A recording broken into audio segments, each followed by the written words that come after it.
Hello and welcome to Patch. I'm your host Paul James. Today I'm joined by Matto Phillips. How are you, mate? Yeah, good. Not bad, I guess. Yeah, just us again. Remember, Couldn't get us. someone on board for this heavy topic that we're going to be discussing today, but also didn't really try. I don't know about you, but I didn't really try. No, mate.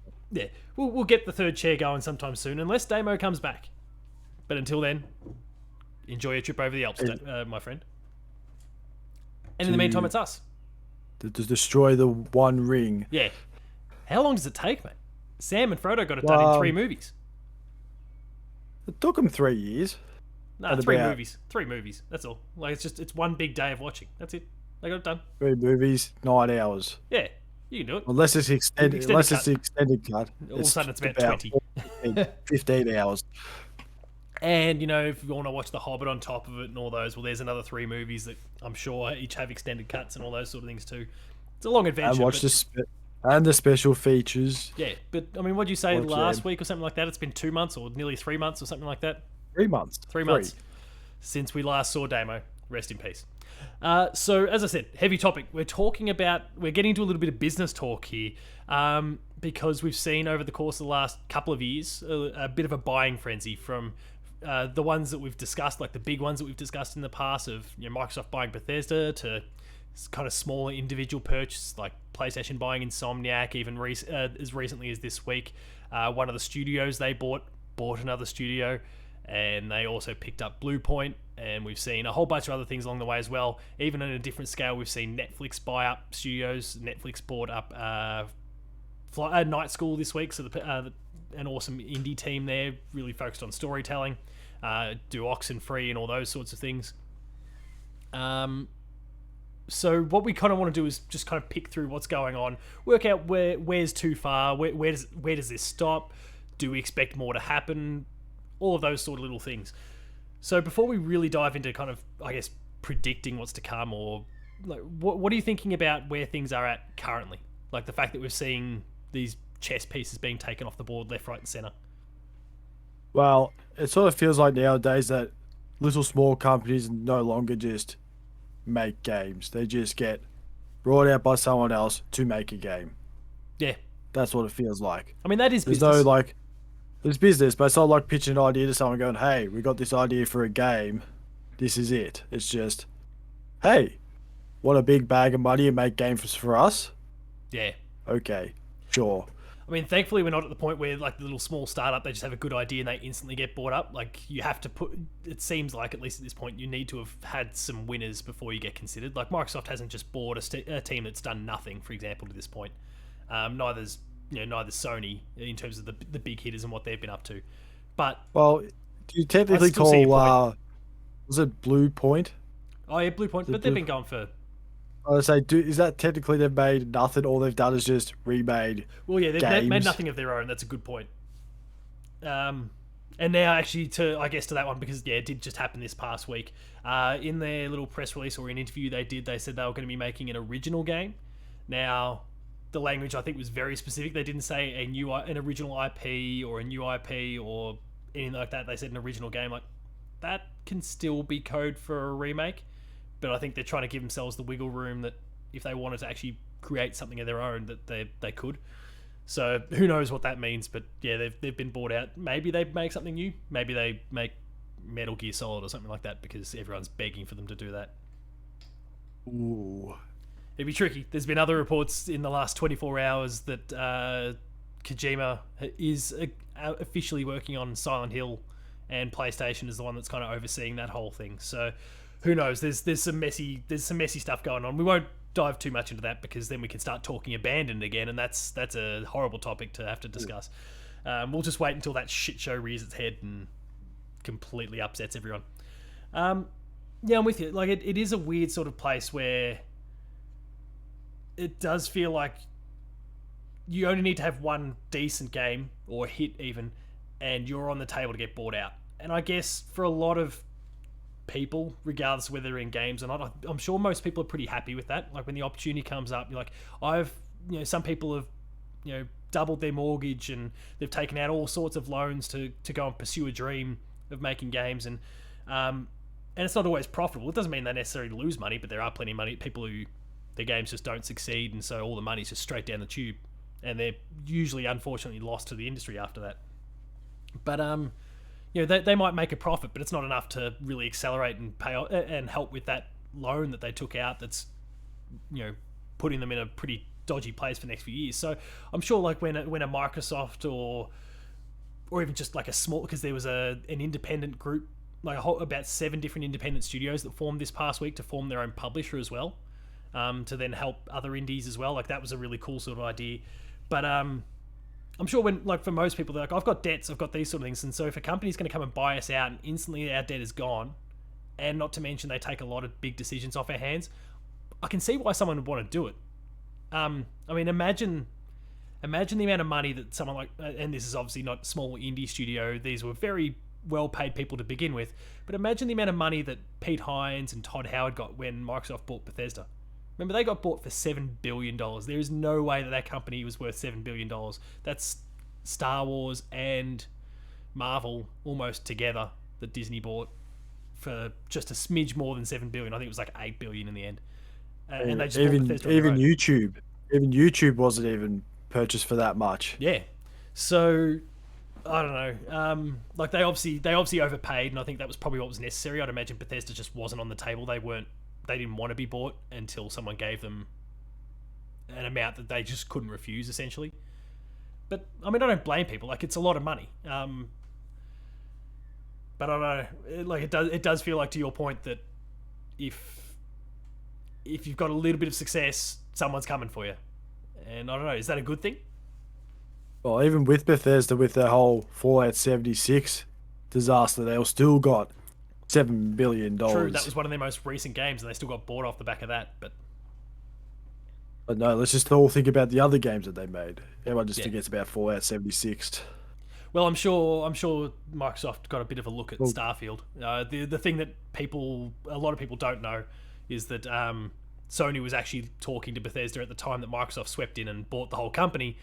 Sony was talking to Bethesda about buying exclusive rights, or at least maybe like a timed exclusive, a bit like, say, KOTOR or Final Fantasy VII Remake, to lock down Starfield for a period of time. So,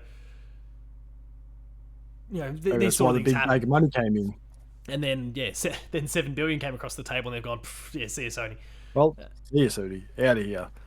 But you can have Deathloop and you can have Deathloop and Tokyo Ghostwire. one. You've already paid us for those, so that's fair. But Starfield, no, sorry guys. Another one that I guess, like, we can kind of talk about some other business implications and stuff shortly. But another thing that's being noticed throughout the industry. Do you remember when Ubisoft was kind of fighting off being bought a few years ago? I think I do remember that. Yeah, Vivendi, who used to have a big stake in Activision, actually, and then they got out, or they got kicked out, essentially.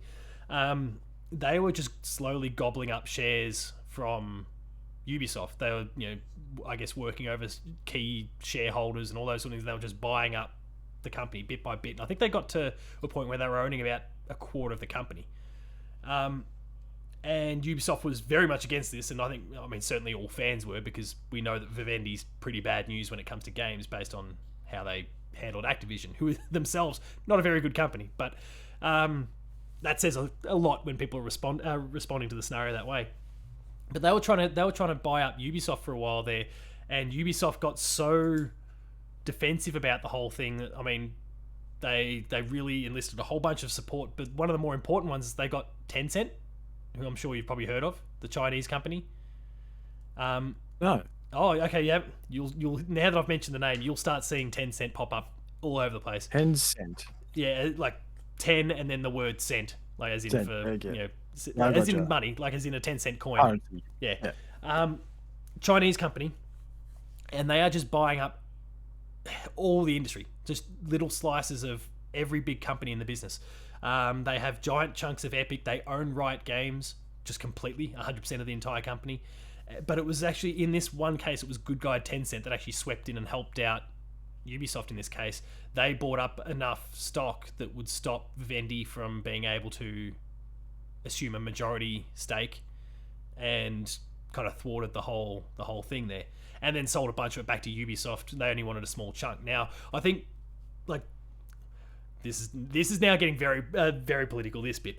My big concern about the likes of Tencent and those sort of things getting into is that they're Chinese companies. Tencent specifically has ties to the Chinese government, so a communist group, and they're the ones that have resulted in the Activision scenario. Remember the whole Free Hong Kong thing that got that they had, the issue they had there.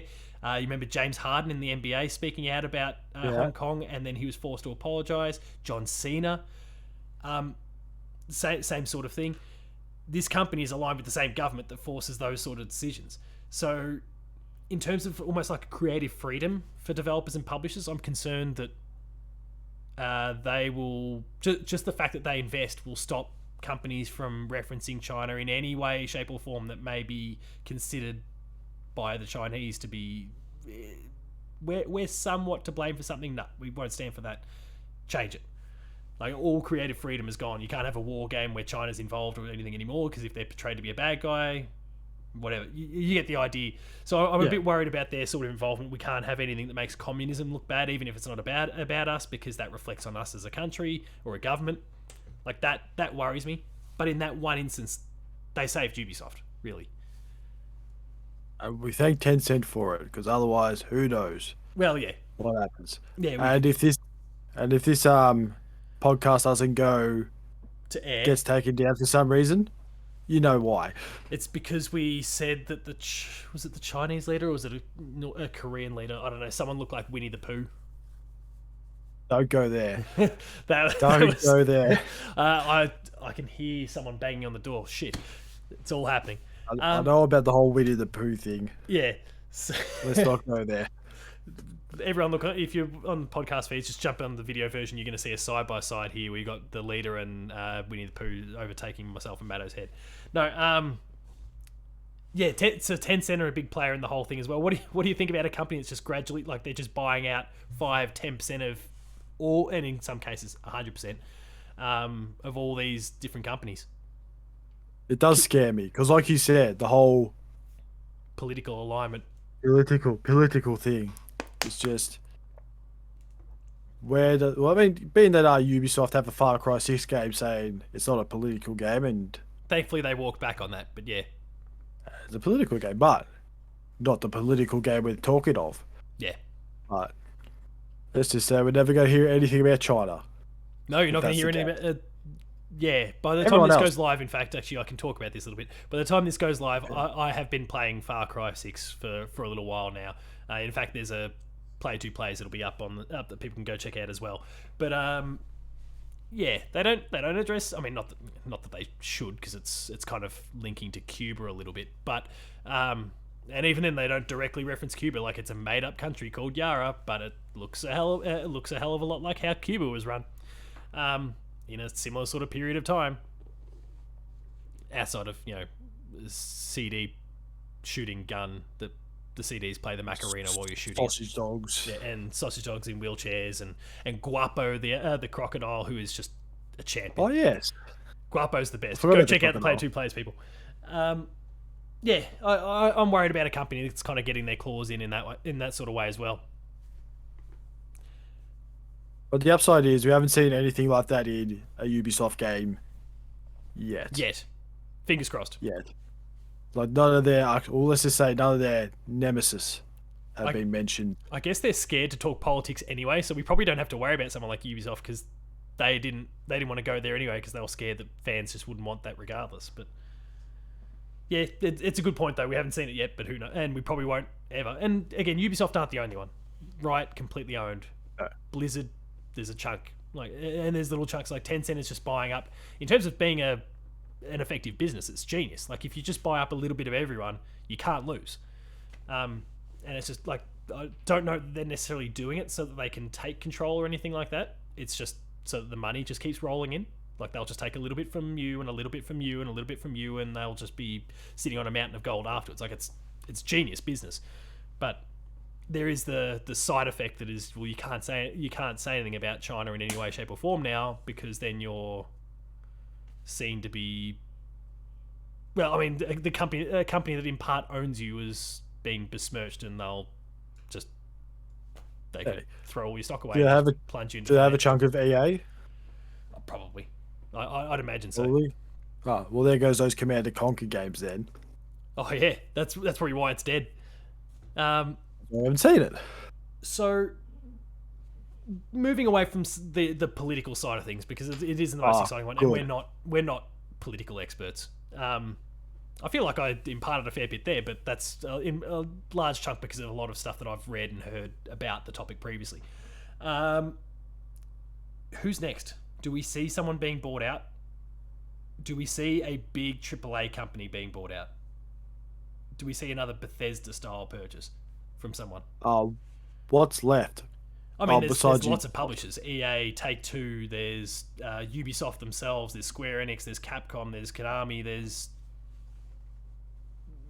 dozens and dozens of really big ones. Koch Media are out there, but they're part of the Embracer. Oh, that's another one. The Embracer Group, who owns Koch Media in one vertical. They've got THQ Nordic in another. They've got Deep Silver in another.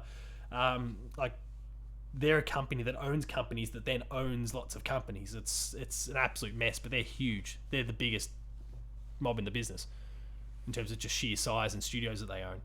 But they're not Chinese. I think they're German. This is no longer coming to political. It's become racist. They're not. No, they're not a Chinese-run company. Not Chinese. They're German. Is German that better? Dutch or something? I don't know. I guess they're not. So does that mean we're not going to see the run by a communist party? So I guess that's. So does that mean we're not going to see the shooter games from World War II anymore? That's out of the We're not going to see any more of that. No more. Or we're just going to see more about what. Unless we're just going to see more about Pearl Harbor until Japan buys a chunk of gaming. Oh jeez. Then we won't see that. That's it. We can't see that. No, just no more history. No more. It's all fiction. Let's just go to Vietnam and just stay there, and then they'll just magically purchase something as well. They'll find a way in. Yeah, I don't know. And then the emus will buy. I better reference Damo. Like the emus will buy in from the, and so no longer can we talk about the Great Emu War. Oh no. It's all right. Politics. We've got to stop the politics. Do we see a big AAA being bought up? Because indies, small studios, that's happening all the time. Like, do you see a big AAA being bought up still at this point? Publisher? Unless it's like a massive bag of money. Because I see Take-Two could probably just buy every other studio because of just the GTA money. 5, all that GTA money and 2K money. Yeah. Maybe they can fix their servers. For that money. Take some of that money and do something useful with it for sure. There's been rumors like that Sega might get bought up by Microsoft. There's been rumors that, and everyone's associated with Microsoft because obviously, like, Sony can't afford to just go out and buy a publisher. Like, they're an enormous company, but their magnitude smaller than someone like Microsoft. Microsoft can just buy the world. They spent $7 billion for Bethesda and earned it back within weeks. Like, that's just, it's insane the amount of money that comes through there. But like Apple. But yeah, there've been rumors that they were going to go for Sega, they were going to go for Take-Two, they were going to go for EA. Ooh. They're the big three that have been floated around. Now, I think mostly it's just people speculating. But imagine if they bought Take-Two. So the key thing being that they bought GTA. Like, oh, they could buy 5 companies in a matter of no time. What is too much? Like, if a company went out and bought Take-Two, so again, I guess by extension they bought GTA. That the GTA is the crowning jewel in the industry in terms of money making. Call of Duty's right up there as well, but GTA is the big one. What is too much for? Forget, we're not going to talk about monopolies and those sorts of things because that's all business talk that we don't understand, and we're not going to try and pretend to be experts. But for fans, when is it too much for you to go out and just buy up a publisher? Like, is going out and picking up a Take-Two and just locking down GTA in perpetuity? Is that it? I think it's when you start buying your competition, then that's where it gets too far. Oh, if they just go out and buy Nintendo. Yeah, or Microsoft buys Sony. And that's pretty much just the end of it. Well, that's the end. If that happens, yeah, that's the doomsday scenario. Not that it's all over. Not that it's the worst thing. Like, for us as consumers, it doesn't matter. Like, it just means that great, we now only need to buy one console and it does everything. But it is a monopoly, and that'll never happen. And then when Microsoft does, they're like, "Oh, hey Jim, there's the door." Oh, actually, maybe I can deal with this. Glorious leader Phil Spencer head of Xbox and PlayStation. Or No Jim maybe Ryan. they just, or maybe they just purchased the CEO position. That's it. Not the company, just the position. They'll buy him for a few weeks, long enough to replace Jim Ryan, and then they'll sell the company off again. I can get Or around just that. get Reggie. Get Reggie to run PlayStation. Oh, yeah, I'm in. I'm in. I can get around this now. I'll post it next to Corey there. Is that Corey slash Mario. We'll put Reggie next to it. I don't think Microsoft is at a point now where if they bought another big AAA publisher, optically they're in trouble. Like, they are more profitable than ever before, but the hatred towards them is just like it's gonna blow back. I think there's gonna be blowback in their face at that point. Now, if it's GTA, your fine heads is probably gonna be fine. People will hate you, but they're gonna go buy it because they want to play GTA 6. But if you go and pick up a Sega or someone like that, like that's you're starting to really aggravate people, and it's certainly again that's just a fan base thing, not a business thing. It's probably safe business wise. Like I don't think there's going to be any issues, but people are going to start to get pretty pissed. I would be, and I don't even play a huge number of Sega games. I mean, people would be pissed off playing Sonic on a Xbox. I mean, people are just pissed off when they play Sonic because they wish it was a good franchise. You can play that second one on the Genesis on the Switch online. Oh yeah, that's right. Whatever the hell it comes out. Who knows what this month? Oh yeah, the Nintendo 64 thing for it. Yeah, they don't know. Nintendo doesn't know. I think not that I like this whole consolidation thing anyway. It's not great that we're just like in this buying frenzy, this Cold War of sorts, where everyone's just getting bigger and bigger and bigger and kind of pointing the guns at each other to try and take each other out.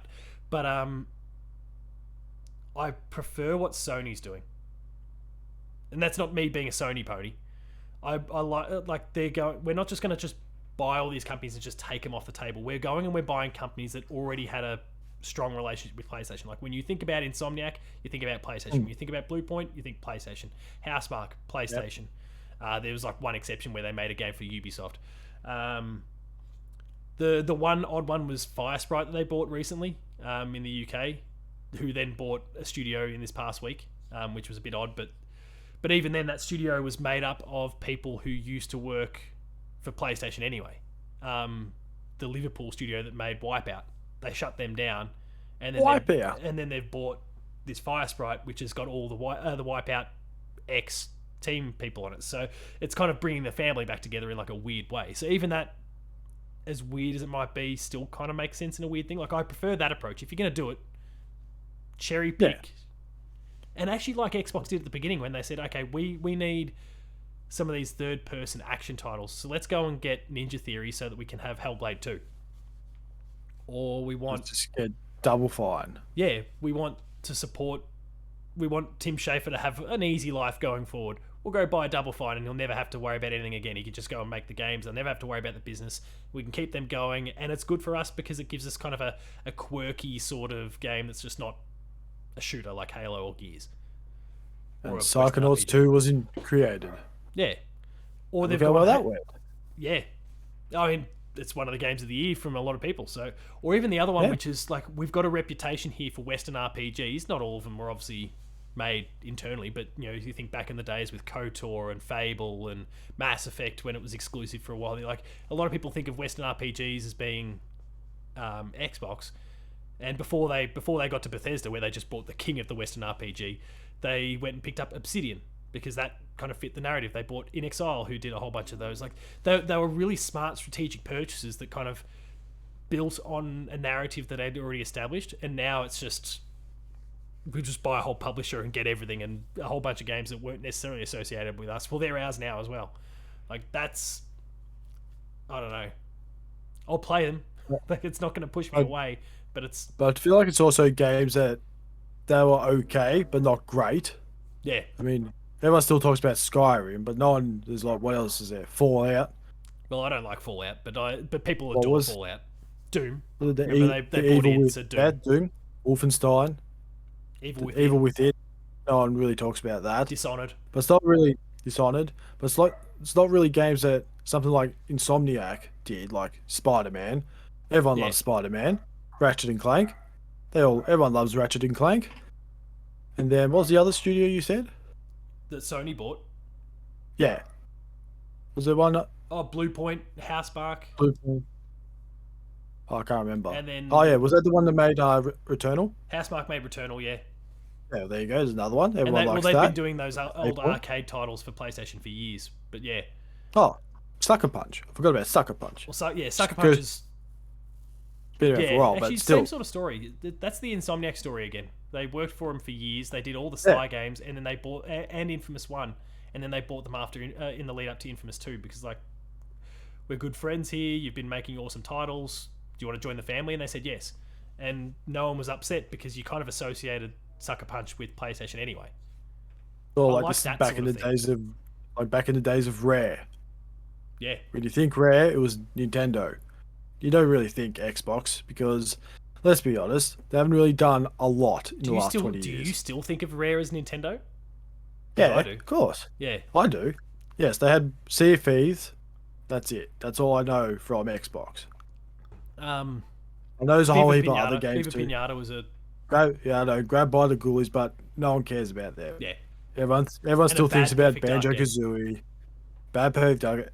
Everyone thinks about the first two Banjo Kazooie games, not Nuts and Bolts. No, Golden Eye, the the original good Perfect Perfect Dark, Dark, and then the Donkey Diddy Kongs. Kong Racing, Donkey Kong. You could also, what was the other Rare game? Trying to think off the top of my head. I was Battletoads, gonna say Battletoads. There's another one. Nintendo, Conker, not Conker. So we did say Donkey Killer Instinct. Kong. Killer Instinct, Blast Corps, Jet Force Gemini. There's another one. Yeah, there's some good games there, and some that we haven't seen in a long time. All Nintendo. We won't talk about Star Fox Adventures because Go check That out our was- Player 2 plays. We've got like that the dinosaur game. Dinosaur Planet or whatever it was from like before it became Star Fox.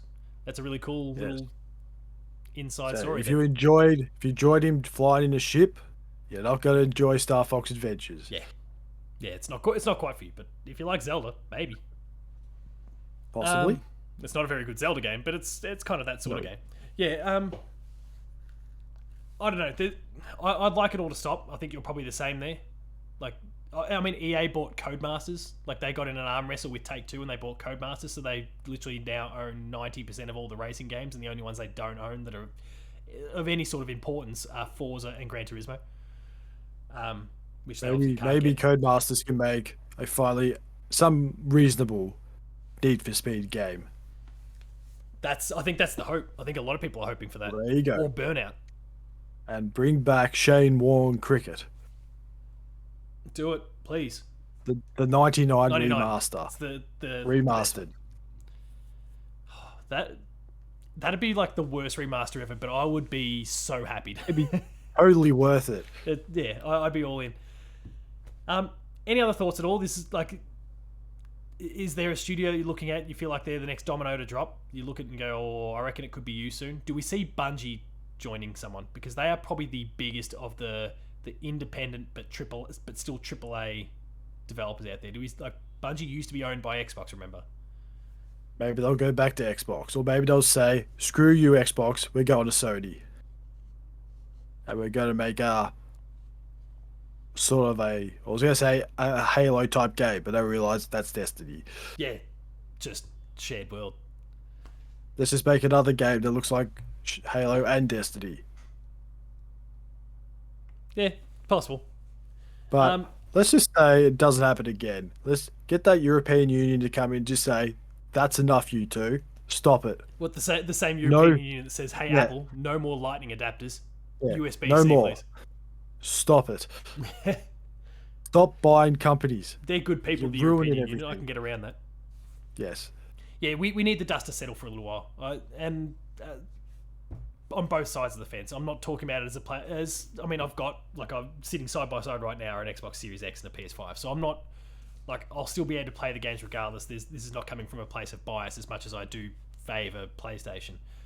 I don't want PlayStation to buy up any more studios. I don't want Xbox to buy up any. I just want it. I'm with you. I just want it to stop. Let's just get back to. There is a point too where for both of these companies, and I don't think PlayStation's quite there because most of their teams are pretty self-sufficient anyway. But for Xbox, they weren't handling a lot of their first party titles weren't coming out in a great state and weren't fantastic for the most part before. Gears probably being the only real and Forza being the only real exceptions. So now they've taken on in the last couple of years 15 plus studios. I don't know if they've got the management structure in place to be able to suddenly take on as big and profitable and there's just money everywhere at Microsoft. I don't think they've got the framework in place to support all these studios to make sure that they're getting the support that they need to make the best quality titles. They're just able to throw money at them, and that only helps so much. But going back to the 90s of here, just make a really crappy game and everyone will buy it. Yeah. I hope not, but yeah. A movie. It's pretty much a movie game. Let's just call it a movie game. Old school. Do it in 3 months. Yeah. Where it's just not very good. Except for Spider-Man 2. Spider-Man 2 is awesome. Yes. The original one's Spider-Man 2. Spider-Man 3 is where things get a little bit... I keep hearing recently, side note, I keep hearing from people who've watched Spider-Man 3 recently, and they're saying it's better than you remember. We all just think about that emo bit. But no, I watched it recently. I can say, yeah. Okay. If you watch the first two, you go watch that first one and go, where did it all go wrong? It's when he went walking down the street like an emo. Yep. All right. That's where it went wrong. I'll take your word for it. I'm not going to go back and watch Spider-Man 3 then.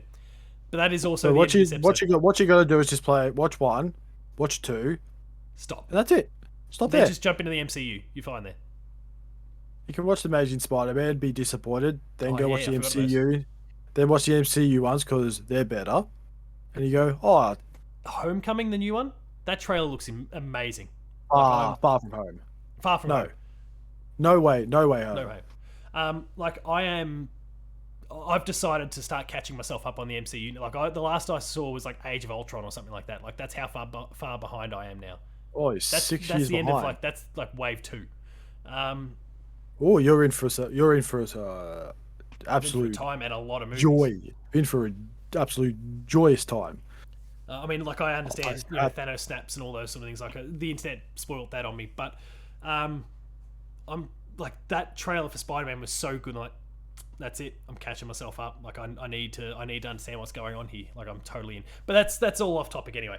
That wraps up this episode of Patched. If you enjoyed it, please be sure to like, share, subscribe. All the buttons are down below. Hit the notification bell. That way you're alerted to every new video the moment it goes live on the channel. That includes Patched, Player 2 plays. Like I said before, there is Far Cry that's available now, so go check that one out.